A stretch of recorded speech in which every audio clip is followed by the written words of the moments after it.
सावधान कौन आपण भी रुटी खाउछंती रुटी खाइबा कर्कट रोगर कारण कि केउ अटार रुटी शरीर पाई उपयुक्त। आजिकाली बजार में मिलुथिबा सबु किछि जिनिस अपमिश्रित दीर्घ समय धरी एसबू खाइबा द्वारा शरीर में कोषगुड़िकर वृद्धि हुए जहाँ कर्कट भली गंभीर रोगर कारण हो पारे।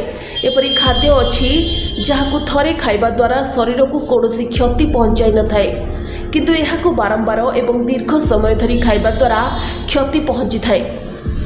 अनेक अध्ययन अनुଯାयी आम घरे एपरी अनेक जिनिस रही जहाँ लोक मैंने प्रतिदिन व्यवहार करती एवं पर यह कर्कट रोगर कारण पलटि जाए। एथि मध्यरु गोटे हेउछि अटा। पर प्रतिदिन तैयारी होतबा रुटी मध्य कर्कट कोष को वृद्धि करिबारे सहाय्य करे। अटा विषय रे कहिबाकू गले ताहा जौ बाजरा किंबा गहम हेउ यह गुरुत्वपूर्ण नुहे किंतु रुटी तैयारी करिबार पद्धति बहुत गुरुत्वपूर्ण।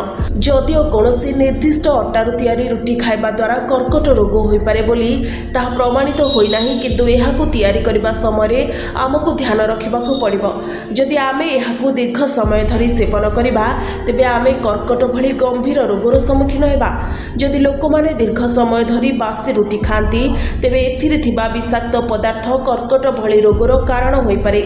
जदि रुटी अत्यधिक पोड़ी जाए कला हो जाए तेबे एथिरे आक्राइलामाइड तैयारी हुए जहाँ दीर्घ समय धरी सेवन कले कर्कट कोष सृष्टि होता है। जदि आपण सबुठारु सुरक्षित एवं सबुठारु लाभदायक अटा चाहती तेबे संपूर्ण गहम अटा किंबा भूसी सहित गरम अटा खांतु। एथिरे आम शरीर में सुस्थ कोष वृद्धि पाई आवश्यक समस्त खनिज पदार्थ रही। जौ बाजरा एवं गहम अटार तैयारी रुटी मध्य खाई पारिबे। ब्यूरो रिपोर्ट प्रभाव न्यूज।